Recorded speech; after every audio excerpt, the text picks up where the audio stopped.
Tony, with the module C1, it's a good question. Should you make a judgment? I think what you should do is make an observation and kind of leave the reader to ponder something like, oh, maybe I have to consider that. So it's like, leave us with something to think about. Don't assert something at the end. Oh, so this is the case. It's more like, hey, so this is what I've realized. This is my experience. Perhaps this is the way things are. But it's like, it's perhaps, it's maybe. It shouldn't be assertive. I would do that more for the persuasive, as suggested there. I have a prepared discursive, but have an imaginative first paragraph, then goes into the thought process of the character where I write my discursive. Sure.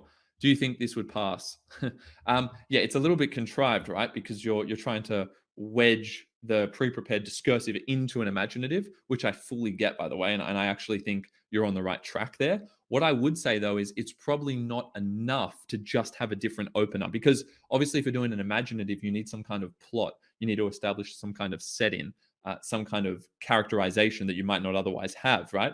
That's unique to an imaginative piece. You've got to have some kind of plot, but it doesn't have to be a significant plot. It's just one moment in time. I would make that moment in time relevant to I would actually frame it in a way so that you can easily segue into what you wanted to talk about with the discursive. But one thing I would say is I would probably try and be a little bit more careful and deliberate about the way that I link what I wanted to say in my discursive back to the setting that you established in the first paragraph, right? So you have a new opening that clearly makes it sound like an imaginative. You're using lots of imagery. You're describing the setting. I know where your character is, okay? But then you segue into like how they're reflecting on a particular issue or something, right? So make sure you transition from a real world setting, a physical setting.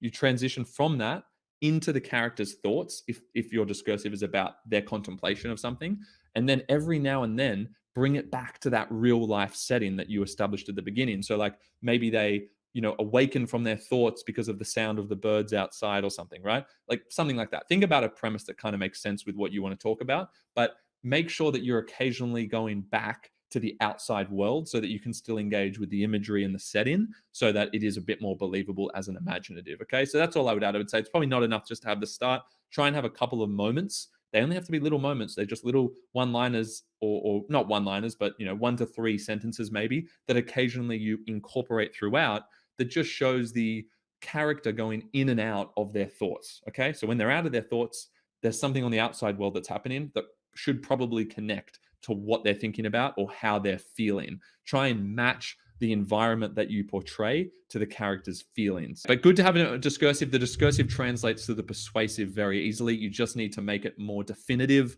higher modality. Make sure you're not using things like perhaps, maybe, I thought about this. It's more assertive and you're stating something, right? Use a little bit more repetition than you otherwise would. Use a rhetorical question or two in your opening paragraph for the persuasive.